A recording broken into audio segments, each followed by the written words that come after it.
Grüße euch, liebe Zuseher.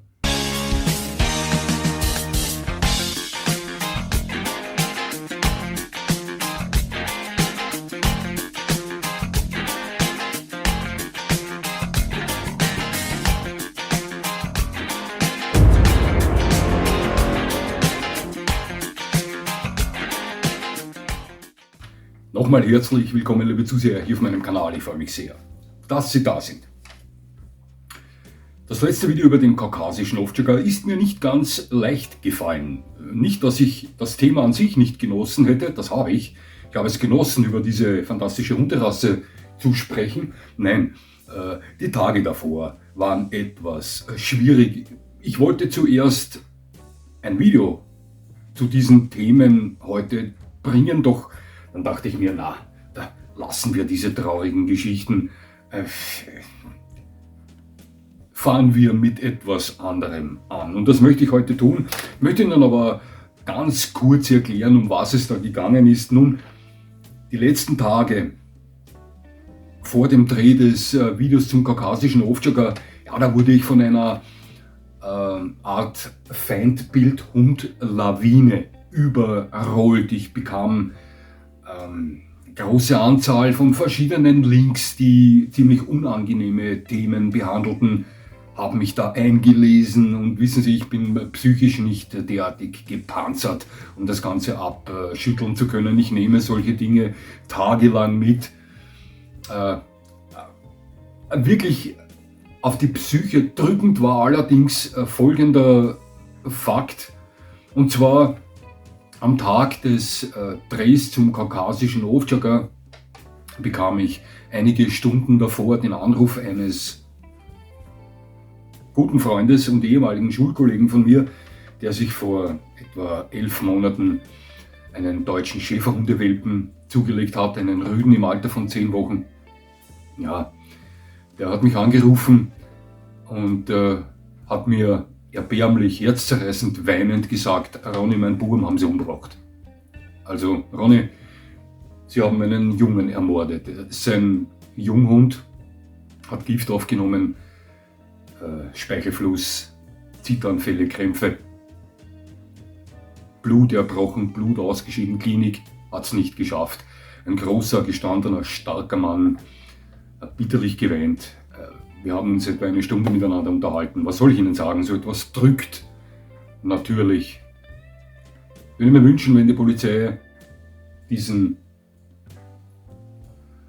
Täter erwischt, und würde mir für meinen Freund und seiner Familie wünschen, dass nicht er vor der Polizei erfährt, wer das war. Ja. Kurz danach begann ich mit dem Dreh zum kaukasischen Ovtcharka. Da war ich psychisch etwas angeschlagen. Ja, hat mir leid getan, diese Sache. Sie werden das mit Sicherheit verstehen. So, nun zum heutigen Video. Ich habe mich für 4 ganz bestimmte Hundekategorien entschieden, weil ich aus Erfahrung sagen kann, dass diese 4 Hundekategorien die meisten meiner Zuseher ansprechen. Ich bekomme in letzter Zeit eine große Anzahl von E-Mails von Ihnen, in welchen Sie mich fragen, welcher Hund für Sie der richtige wäre. Es ist nicht immer ganz einfach für mich, wissen Sie. Ich versuche hier immer Tipps abzugeben, die auch wirklich Hand und Fuß haben. Das erfordert alles natürlich etwas Zeit. Deswegen mache ich solche Videos auf meinem Kanal, dass Sie sich vielleicht als Ersthundebesitzer, zukünftiger Ersthundebesitzer, ein gutes Bild von Ihrer zukünftigen Hunderasse machen können. Natürlich helfe ich auch gerne, aber nochmal, tanken Sie sich durch meinen Kanal durch. Hier gibt es viele Videos zum Thema, die für Sie, wenn Sie auf der Suche nach der richtigen Rasse sind, sehr interessant sein könnten. Nochmal, das ist kein Vorwurf. Ich beantworte selbstverständlich gerne alle E-Mails, die zu diesem Thema an mich gerichtet sind. Aber wir könnten das ja eventuell in Zukunft, oder Sie könnten das eventuell in Zukunft in Kombination mit einigen meiner Videos handeln. Da ist es dann vielleicht etwas leichter, da Sie dann schon eher wissen, in welche Richtung Sie gehen wollen. Denn häufig bekomme ich das eine oder andere E-Mail, wo es heißt: Ronny, Servus, ich bin der und der von dort und dort, bin so und so alt und suche den richtigen Hund für mich.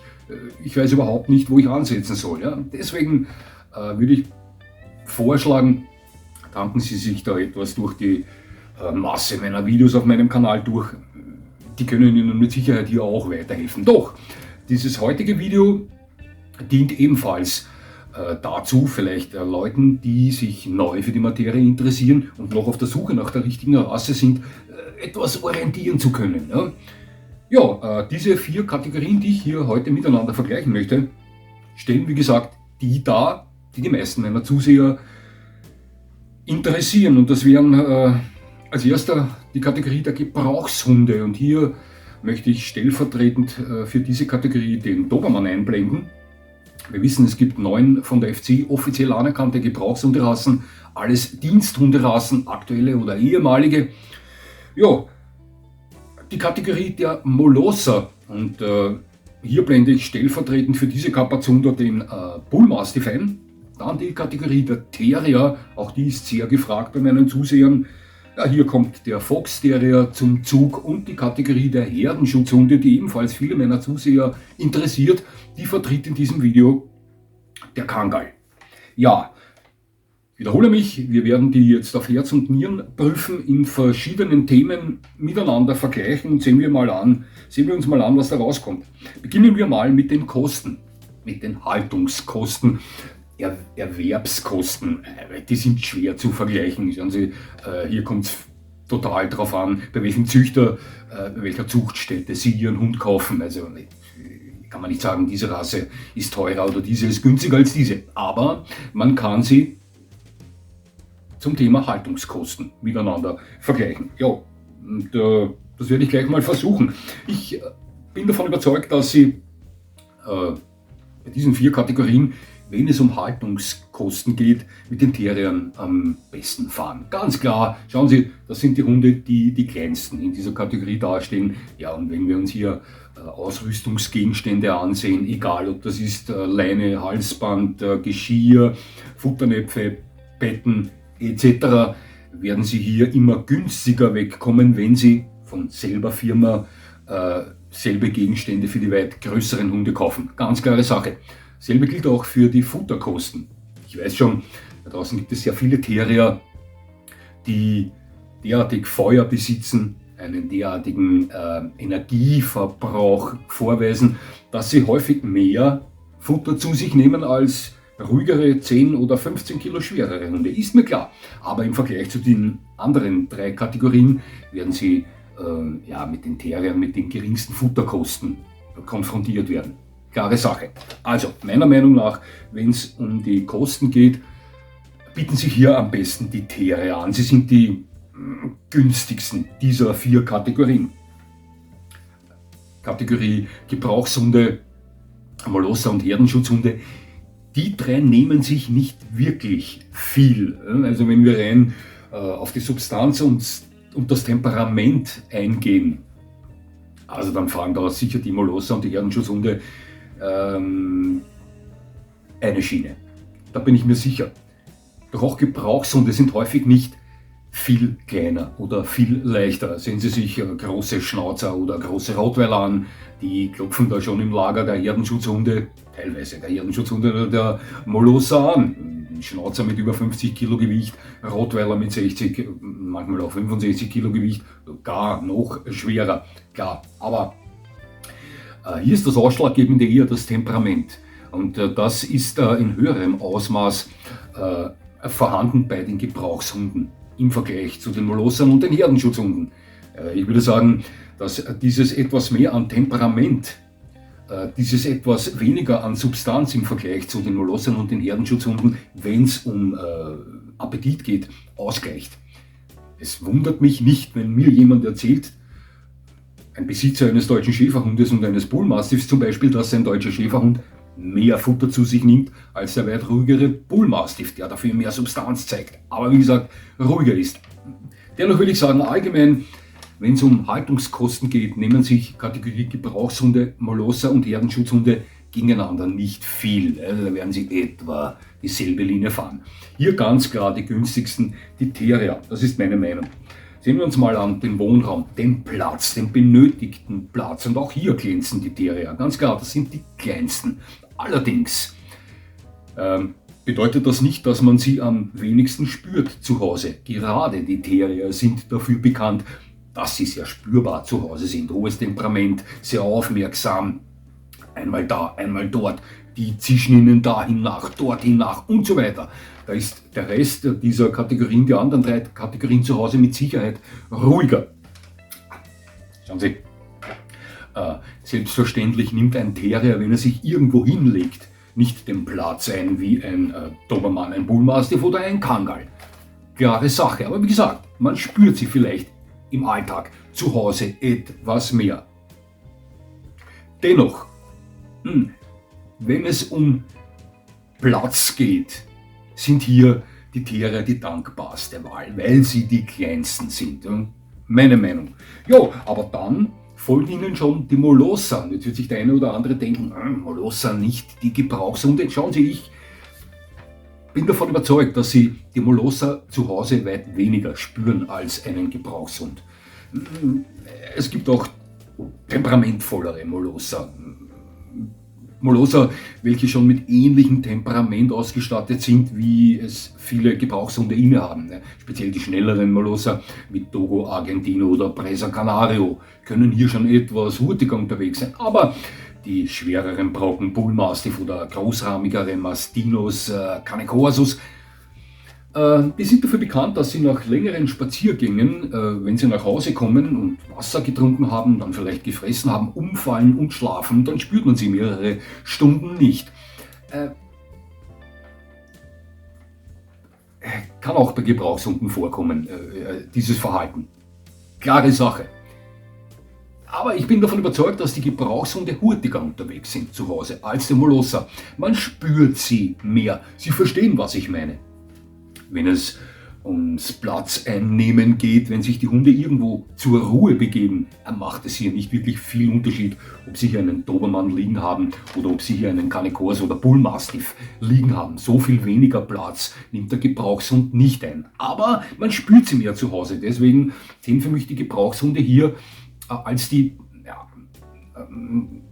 Kategorie, die an 3. Stelle kommen müsste bei diesem Vergleich, da sie spürbarer sind als die Molosser, aber nicht viel weniger Platz rein von der Körpersubstanz her einnehmen. Ja, und das Schlusslicht machen die Herdenschutzhunde, weil es für mich als Besitzer eines Herdenschutzhundes ein absolutes Muss ist, über ein Grundstück zu verfügen. Also wenn Sie einen Herdenschutzhund halten, einen Herdenschutzhund besitzen, dann sollten Sie auch Besitzer eines Grundstücks sein, eines Gartens sein.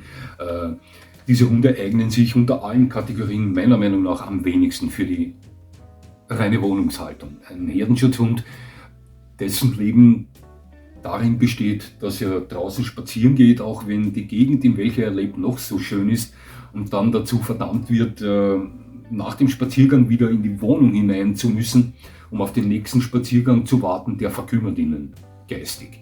Die Herdenschutzhunde, mit denen ich zu tun gehabt habe, die ich kennengelernt habe, die sind alle, aufgegangen, charakterlich aufgegangen, wenn sie stundenlang im Garten gelegen sind, auf einem Platz, den sie sich als geeigneten ausgesucht haben und dann die Gegend gescannt haben.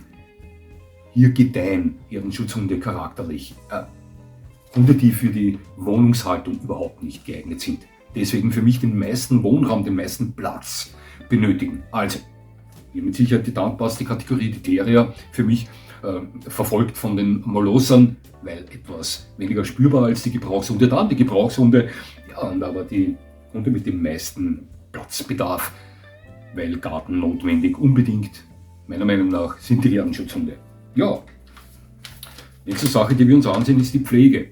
Selbstverständlich gibt es Dinge bei der Hundepflege, die allgemein zu gelten haben, wie zum Beispiel Krallenpflege, die wird oft vernachlässigt. Das ist eine Sache, auf die ich ganz besonders fokussiert bin bei meinem Hund. Bei meinem Hund werden die Krallen einmal die Woche, jeden Freitag getrimmelt. Eine wichtige Sache, der Schuh muss einfach passen. Ja. Ohrenpflege etc. Sie wissen, wenn unsere Hunde eventuell irgendwo draußen am Feld oder im Wald buddeln, Schmutz ist schnell mal in den Ohren, eine Mittelohrentzündung ist gleich mal da, etc. etc. Ja, also Sachen, die generell zur Pflege zählen, die man auf gleiche Art und Weise bei allen Hunden durchführen sollte. Hier unterscheiden sich verschiedene Rassen hauptsächlich beim Pflegeaufwand des Fells, möchte ich sagen. Und auf den möchte ich mich hier bei dieser Sache am meisten konzentrieren. Nun, wenn wir uns das ansehen, sind für mich die pflegeleichtesten dieser 4 Kategorien die Molosser. Ich spreche hier von den klassischen Molossern und die sind eigentlich alle kurzhaarig. Hunde mit Kurzhaar, wenig oder gar keiner Unterwolle sind diesbezüglich natürlich am pflegeleichtesten. Ja. Es folgen die Terrier. Die Terrier sind ebenfalls eine Kategorie, wo Sie sehr viele sehr kurzhaarige Hunde finden. Doch sind bei den Terriern auch einige drahthaarige Hunde dabei, auch ein Hund mit mittellangem Fell. Soft-Coated Weighted Terrier, glaube ich, ist das. Ja. Diese drahthaarigen Hunde müssen teilweise oder sollten geschoren oder getrimmt gehören. Sie wissen, wie die Schnauzer. Das ist natürlich schon etwas mehr Pflegebedarf als im Vergleich zu kurzhaarigen Hunden. Gar keine Frage. Allerdings ist es bei den Terriern wieder so, dass sie die kleinsten dieses Vergleichs darstellen. Und das macht wieder vieles gut, denn ähnliche Fellbeschaffenheit haben wir auch bei den Dritten und das sind die Gebrauchshunde, doch sind die alle weit größer. Es ist ein Unterschied, ob ich einen Riesenschnauzer trimmen oder scheren muss oder scheren oder trimmen lasse oder ob ich das mit einem Lakeland Terrier, Welsh Terrier oder Irish Terrier tun muss, Blue Terrier tun muss. Ja. Außerdem haben sie recht viele stockhaarige Hunde in der Kategorie der Gebrauchshunde dabei. Stockhaarige Hunde mit dichter, üppiger Unterwolle und einen Hund mit mittellangem Fell. Eigentlich sind es 2 Hunde, Langstocker, deutscher Schäferhund und der Hoverwart. Also diese Kategorie beinhaltet Hunde, wo die Fellpflege schon ein klein wenig aufwendiger ist als diejenige der Terrier und bei weitem aufwendiger ist als diejenige der Molosser. Doch erfordert das Fell der Herdenschutzhunderasse in diesem Vergleich, in dieser Sache für mich den höchsten Pflegeaufwand, also hat den höchsten Pflegebedarf. Wir haben zwar auch viele stockhaarige Hunde bei den Herdenschutzhunderassen. Ich gebe Ihnen einige Beispiele: Raffaello, Alentejo, Alabei, Kangal, alle mit dichter Unterwolle ausgestattet. Doch der Großteil der Herdenschutzhunderassen verfügt über mittellanges Fell mit dichter Unterwolle an. Dass dieses Fell einen hohen Pflegeaufwand fordert, ist ganz klar. Speziell dann, wenn Sie diese Hunde so halten, wie sie gehalten werden sollten. Nämlich hauptsächlich am Grundstück draußen, damit sie ihren Charakter entwickeln können. Ja, in den Wiesen laufen Insekten herum, Zecken etc. Ja, danach sollten diese Hunde, bevor sie wieder in die Räumlichkeiten eintreten, natürlich untersucht werden. Niemand begrüßt es, wenn sein Hund 1 Kilo Insekten im Fell mit nach Hause nimmt. Ja, das alles spielt eine Rolle, meiner Meinung nach. Deswegen in der Kategorie Pflege am schwierigsten zu pflegen oder die Hunde mit dem höchsten Pflegebedarf, die Herdenschutzhunde, da bin ich mir ganz sicher. Sehen wir uns mal die Erziehung an. Hier geht es um die Erziehung, nicht um die Führigkeit. Das ist ein Unterschied. Die besprechen wir nachher, die Führigkeit. Also die Erziehung. Alle Hunde sind gut zu erziehen, wenn Sie ein Händchen für Hunde haben, wenn Ihr Charakter zu diesem Hund passt, wenn Sie perfekt gepolt sind, um mit diesem Hund umzugehen. Das sei einmal gleich vorneweg gesagt. Es gibt keinen Hund, der nicht zu erziehen ist. Es gibt Hunderassen, die einfacher zu erziehen sind. Es gibt Hunderassen, wo man etwas mehr Gefühl braucht. Gar keine Frage. Dass das Individuum Hund hier eine ausschlaggebende Geschichte ist, davon müssen wir ja gar nicht reden. Eine sehr wichtige Sache, ganz klar. Doch es gibt gewisse Basen, wo man ansetzen kann und das möchte ich nun versuchen. Ich würde behaupten, dass bei diesen 4 Kategorien die Gebrauchshunderassen nicht am einfachsten zu erziehen sind. Naja, am einfachsten zu erziehen sind. Also, ein hoher Will to Please. Wenn bei einem Hund die Eigenschaft, ich tue etwas, damit ich dir, meinem Besitzer, gefalle, stark ausgeprägt ist, dann erleichtert das die Erziehung natürlich enorm. Gebrauchshunde sind alle mit einem hohen Will to Please ausgestattet. Das sind alles Diensthunderassen. Diensthunderassen müssen den besitzen, sonst kann man mit ihnen nicht wirklich in der Art und Weise arbeiten, wie mit ihnen gearbeitet wurde oder immer noch gearbeitet wird. Ganz klar. Von diesen 4 Kategorien besitzen die Gebrauchshunderassen sicher den höchsten Will to Please. Sind am lernbereitesten, am lernwilligsten. Ganz, ganz sicher. Ich will behaupten, dass, wenn es ums Thema Erziehung geht, sie mit den Gebrauchshunden am besten fahren. Dann kommen schon die Molosser.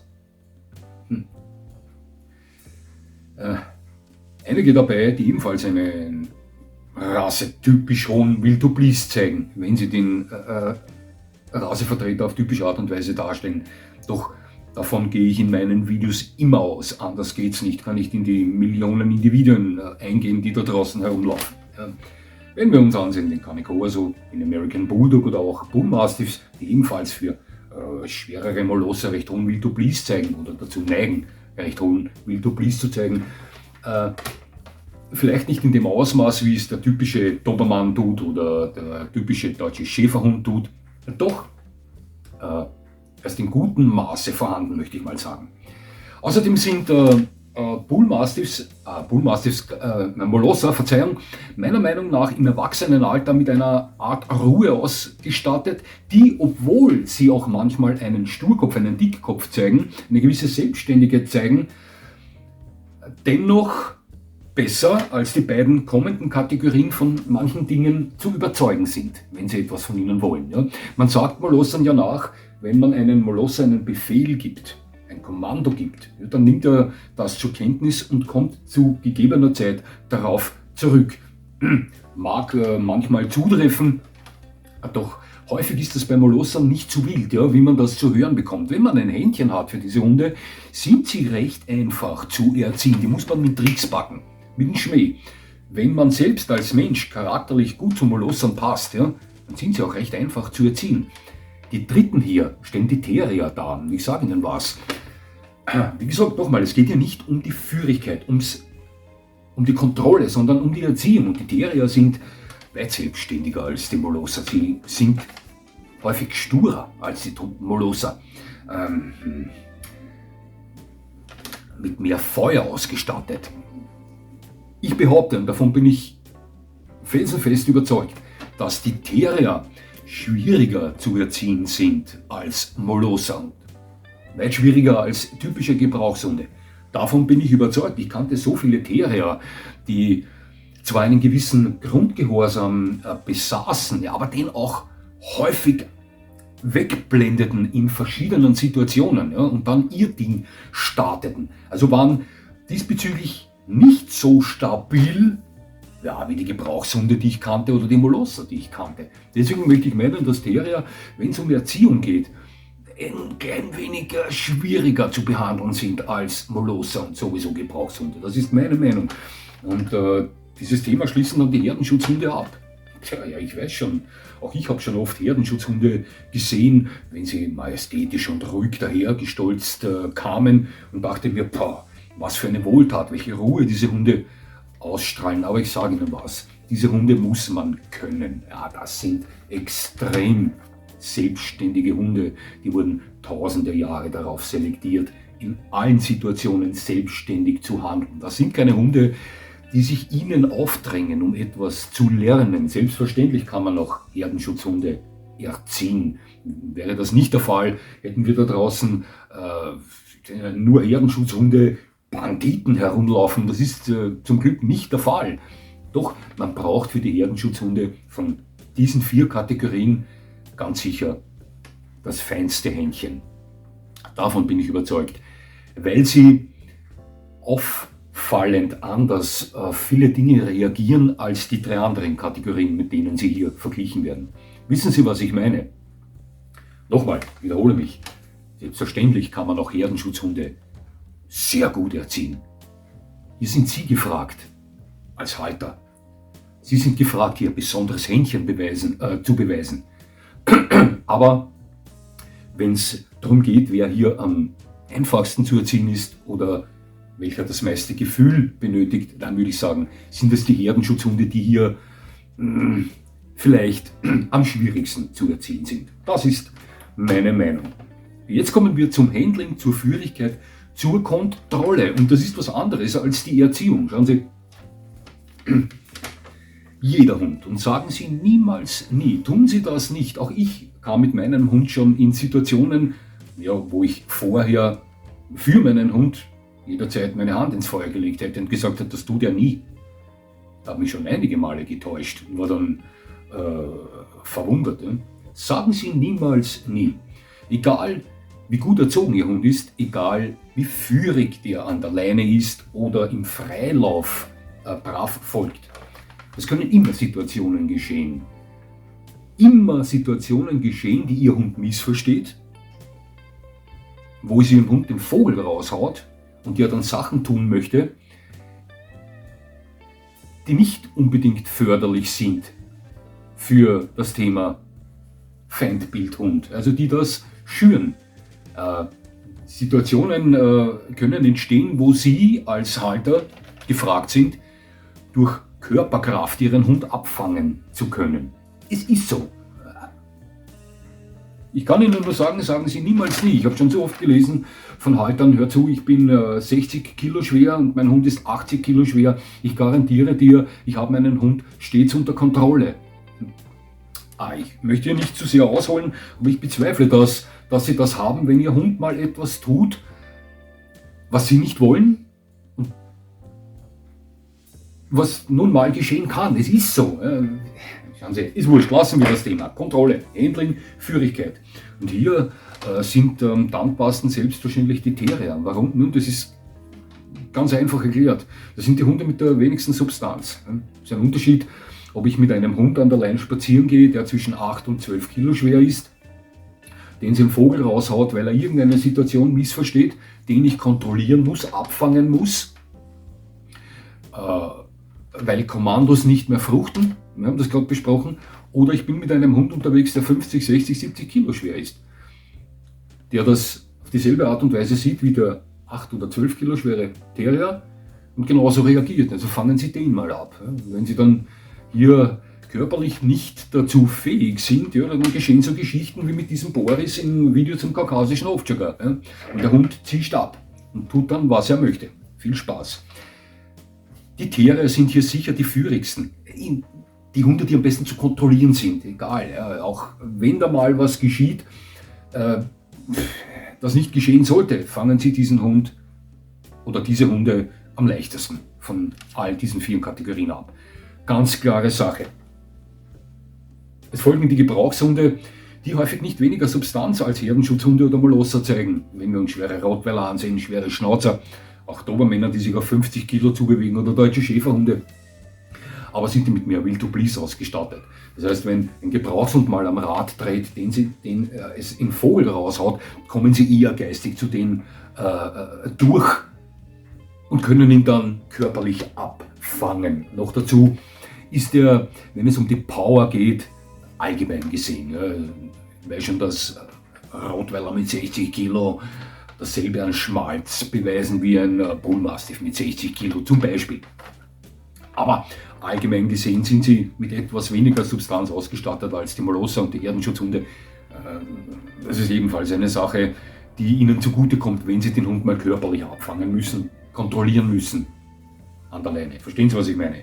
Ja, und dann kommen die Molosser und die Herdenschutzhunde und die nehmen sich hier nicht viel. Beide häufig gleich schwer, von ähnlicher Substanz. Macht nicht viel Unterschied, meiner Meinung nach.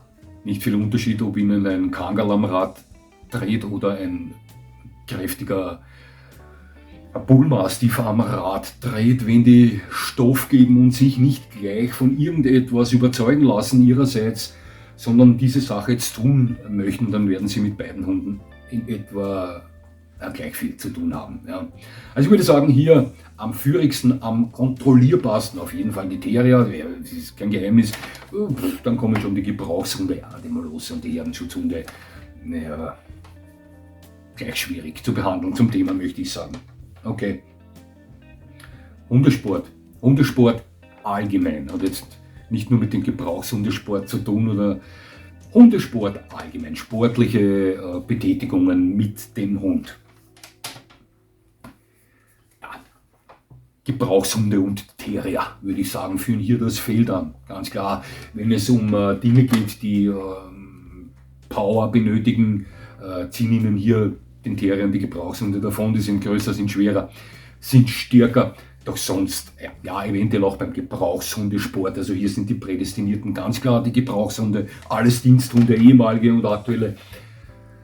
Aber Hundesport allgemein, also da sind die Spitzenreiter, die Gebrauchshunde und die Terrier, die normalerweise bei jedem Spaß, bei jedem Sport dabei sind. Die Terrier ganz besonders, wenn es, je spannender diese Unternehmung ist, desto besser. Auch was die, mag ich mal sagen, die Wetterhärte betrifft, nehmen die sich nicht viel. Sie haben zwar ein, zwei Hunde dabei bei den Gebrauchshunden, die hier etwas empfindlicher sind, wie der Deutsche Boxer oder der Dobermann. Ja, aber sonst, und auch bei den Terriern haben sie viele kurzhaarige Hunde dabei, die sind aber generell sehr harte Hunde. Die sind bei jedem Wetter mit ihnen unterwegs und ja, beim Sport dabei, egal ob tiefster Winter oder heißester Sommer. Also, wie gesagt, diesen Vergleich führen sicher die Gebrauchshunde und die Terrier an. Jo, dann kommen die Molosser. Hier haben sie ebenfalls einige Hunde dabei, die sie für Sport und Spiel, Hundesport allgemein begeistern können. Ich möchte mal sagen, dass nicht dazugehören schwere Mastiffs oder schwere Mastinos. Also das sind Hunde, die eventuell mal kurz Spiellaune aufblitzen lassen, aber aufgrund doch, wie soll ich sagen, für meinen Geschmack häufig zu viel Substanz weit zurückstecken müssen. Ja, aber sonst haben sie recht viele sportliche Molosse da draußen. Canicorsos, Bullmastiffs, Dogo Argentino, Treso Canario, Dogo Canario, ja, was soll ich Ihnen sagen, American Bulldog und so weiter. Müssen aber im Vergleich zu den Gebrauchshunden und den Terriern ein klein wenig zurückstecken, weil sie häufig weit mehr an Substanz mitbringen, weit mehr an Gewicht mitbringen. Ja, und man sich halt diesbezüglich dann auch an das Ganze anpassen muss. Ja, und das Schlusslicht machen die Herdenschutzhunde, weil der typische Herdenschutzhund, ich sage nochmal, der typische Herdenschutzhund in den seltensten Fällen vom Hundesport zu begeistern ist. Das sind Hunde, die nicht wirklich hohen ausgeprägten Spieltrieb haben, der ist Basis für Sportbegeisterung, möchte ich mal sagen. Ja. Vielleicht haben Sie ja einen Herdenschutzhund zu Hause, der sehr sportbegeistert ist, aber dann ist das die Ausnahme der Regel. Generell sind Herdenschutzhunde eher nicht für Hundesport zu begeistern, die begeistern sich für andere Dinge. Ja, deswegen sind sie hier das Schlusslicht. Zwei haben wir noch. Die vorletzte ist das Thema Bewachung. Und hier geht es um die Bewachung allgemein, nicht nur um das Melden. Denn wenn es nur ums Melden geht, nehmen sich alle vier Kategorien untereinander überhaupt nichts.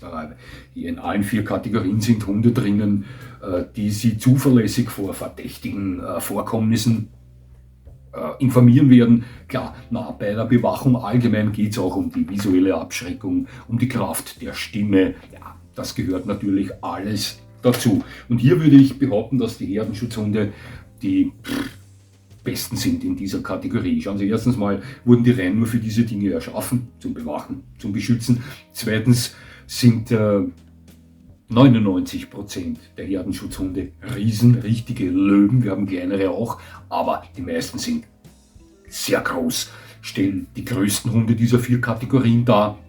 Und drittens haben sie alle eine mächtige Stimme. Viele von Ihnen werden schon mal einen Kangal, einen Alabai oder einen Kaukasen bellen gehört haben. Also die haben schon einen anständigen Bass.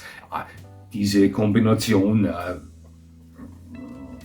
ist für mich der Grund, weshalb sie für mich die besten zum Thema Bewachen hier in diesem Vergleich darstellen. Dann kommen schon die Molosser, die ebenfalls zuverlässige Melder sind,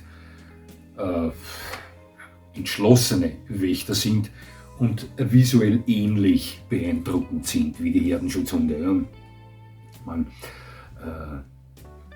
Wenn Sie bei einem Grundstück vorbeigehen und da steht ein Kapitaler Bull Mastiff drinnen oder ein tiefschwarzer Cane Corso, Fila Brasileiro Mastiff, der kommt entschlossen aufs Gartentür zu, galoppiert auf Sie. Die Hunde haben ebenfalls einen Bass. Wir haben hier einen Cane Corso, wenn der bellt, wackeln die Scheiben bei den Autos, bei den Geparkten. Ja. Ebenfalls eine Sache. Gute Melder, optisch abschreckende Hunde mit tiefer, kräftiger Stimme. Hier können die Gebrauchshunde schon mithalten.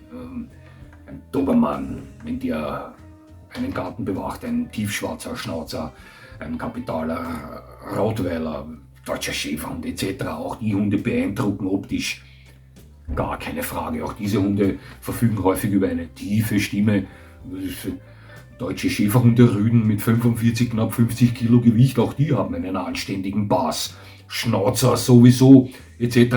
Dobermänner können es ziemlich tief.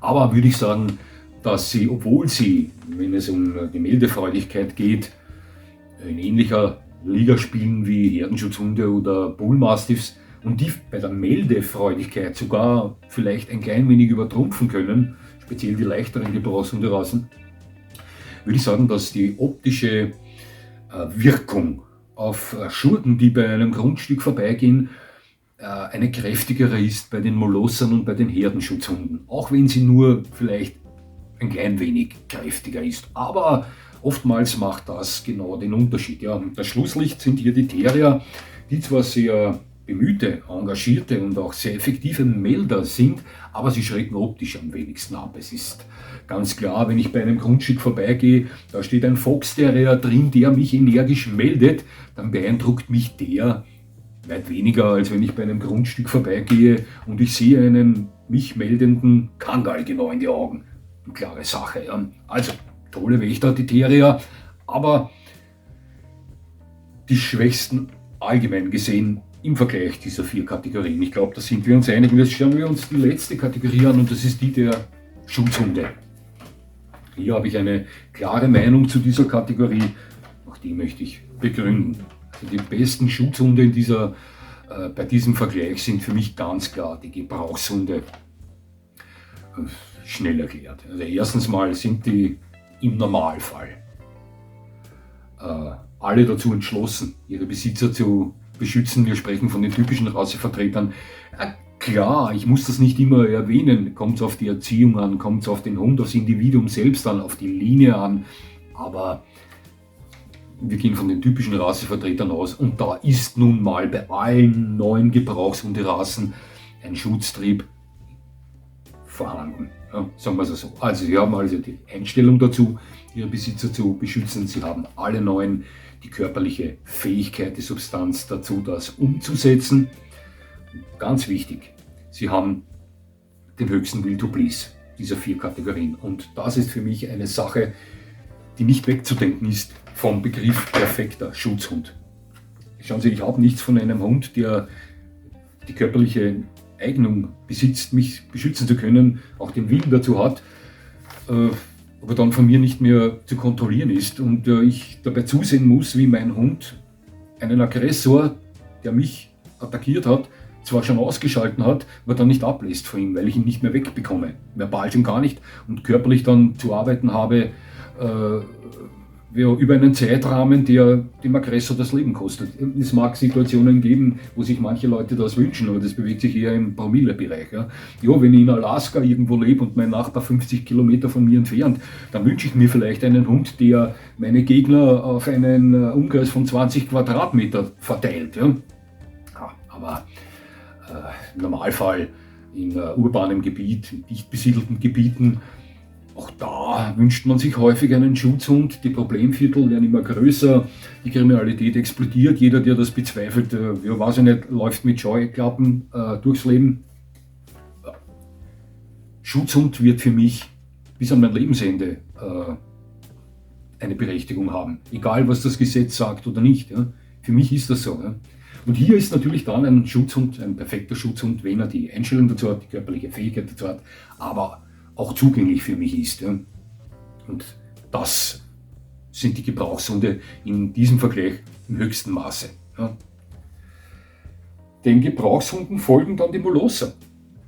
Das ist meine Meinung. Bei weitem nicht den ausgeprägten Wild Oblis wie die Gebrauchshunde. Ich komme nicht so schnell oder so zuverlässig geistig zu diesen Hunden durch, wenn sie sich in einem gewissen Tunnel befinden, ja, dass die körperlich dazu fähig sind, ihre Besitzer zu beschützen. Davon brauchen wir nicht reden. Ja. Niemand möchte einen kapitalen Molosser als grimmigen Gegner haben. Wenn er mit bloßen Händen dasteht, brauchen wir gar nicht drüber reden. Aber wenn ein Molosser sich dazu entschließt, seinen Besitzer zu beschützen, mit vollem Körpereinsatz zu beschützen, nicht nur durch Bellen oder Präsenz, dann müssen Sie diesen Hund auch mal wieder von diesem Aggressor lösen können. Ja. Und hier haben Sie meiner Meinung nach, meiner Erfahrung nach, mehr zu tun mit Molossern als mit Gebrauchshunden, um das zu schaffen. Ja. Ist meine Meinung. Es sind fantastische Schutzhunde dabei bei den Molossern, fantastische Schutzhunde, aber im Fall der Fälle sind die Gebrauchshunde meiner Meinung nach allgemein zum Thema Schutz, also auch wieder, was das Rausholen aus dem Thema betrifft, die zuverlässigeren. Ja. Die dritten wären dann die Herdenschutzhunde. Da werden sich einige denken, bist du des Wahnsinns, wieso sind die nicht an erster oder zweiter Stelle? Schauen Sie, Herdenschutzhunde sind vielleicht sogar die effektivsten, wenn es darum geht, einen Gegner zu vernichten. Ja, aber ich sage noch einmal, Sie müssen ja immer auch an die Folgen denken. Also es sollte eigentlich genügen, wenn Ihr Hund den Aggressor ausschaltet und dann auf Kommando wieder ablässt oder von Ihnen durch Kombination von verbalen Einwirkens- und Körperkraft von diesem Aggressor, der schon ausgeschaltet ist oder nicht mehr willig ist, sie weiterhin zu attackieren, wegzubringen. Das gelingt Ihnen mit den Herdenschutzhunden am wenigsten gut von allen diesen 4 Kategorien. Ich bin der Meinung, wie gesagt, das ist alles meine persönliche Meinung, basiert auf persönlichen Erfahrungen etc., dass ein Herdenschutzhund hier zum Thema, wenn er sich mal dazu entschlossen hat, zuzuschlagen, ja, sie durch vollen Körpereinsatz zu beschützen, am schwierigsten ist, da wieder rauszuholen von dieser Sache. Das ist meine Meinung. Ja. Hier haben Sie mit dem typischen Herdenschutzhund die meisten Probleme, das Ganze wieder zu stoppen. Das ist meine Meinung. Und deswegen belegt der Herdenschutzhund hier, oder die Herdenschutzhunde-Kategorie hier, den 3. Platz. Und die letzten sind die Terrier. Das ist eine Sache, die ist ganz klar, die wird Sie nicht wundern. Sie haben die wenigste Substanz. Sie haben, wo geben wir jetzt den Airedale Terrier hin? Zu den Terriern oder zu den Gebrauchshunden? Denn er zählt ja zu beiden Kategorien. Aber der Airedale Terrier ist kein typischer Terrier. Ja, er ist ein Terrier, wird ja auch König der Terrier genannt. Aber für mich persönlich zählt er eher zu den Gebrauchshunderassen als zu den typischen Terriern, die in den Tunneln ihrer Beuten herumwühlen. Ja. Bei den typischen Terriern haben Sie vielleicht 2, 3 Vertreter dabei, die auch körperlich dazu fähig sind, sie zu beschützen. Der Kerry Blue Terrier, mit Sicherheit der Irish Terrier, eventuell auch der Soft-Coated Waiting Terrier, dann wird schon schwierig. Ja. Die Einstellung ist bei vielen Terrierrassen vorhanden. Viele Terrier sind mit hohem Schutztrieb ausgestattet, aber die wenigsten davon können den auch umsetzen. Ein 8 oder 12 Kilo schwerer Hund wird Sie im Ernstfall vor einem Angreifer, der vor Hunde sich vielleicht nicht fürchtet, nicht beschützen können. Der wird weggetreten oder durch die Debatten, durch die Luft geschleudert. Es kann solch ein Aggressor selbstverständlich auch versuchen bei einem überzeugten Gebrauchs- und Molosser oder Herdenschutzhund. Viel Spaß dabei. Das ist der Grund, weshalb die Terrier hier das Schlusslicht sind. Ja. Klare Sache. Gewillt, ja. Körperlich dazu fähig, die wenigsten, möchte ich mal sagen. Ja, liebe Zuseher, das war es eigentlich damit. Schauen Sie, ich mache es jetzt kurz und schmerzlos. Wie gesagt, nochmal, solche Videos werden von mir präsentiert,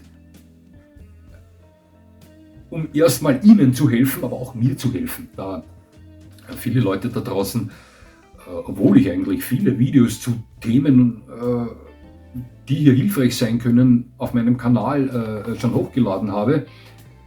Ich mache ja eben solche Videos, Rasseporträts, damit Sie sich hier etwas umsehen können. Ja, und trotzdem schreiben mich meine Zuseher an und fragen mich nach dem richtigen Hund. Nochmal, ich helfe gerne, soweit es mir möglich ist.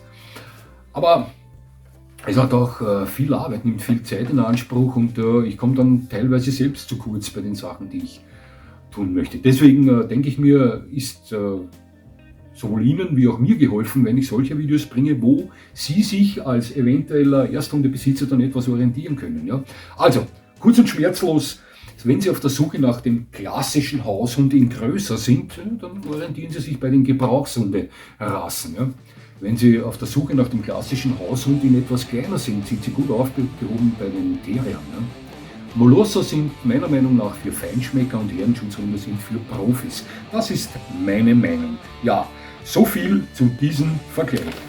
Liebe Zuseher, ich habe mich sehr gefreut, dass Sie mir zugesehen haben. Ich würde mich natürlich freuen, wenn Sie mir weiterhin zusehen. Und jetzt wünsche ich Ihnen noch einen schönen Tag.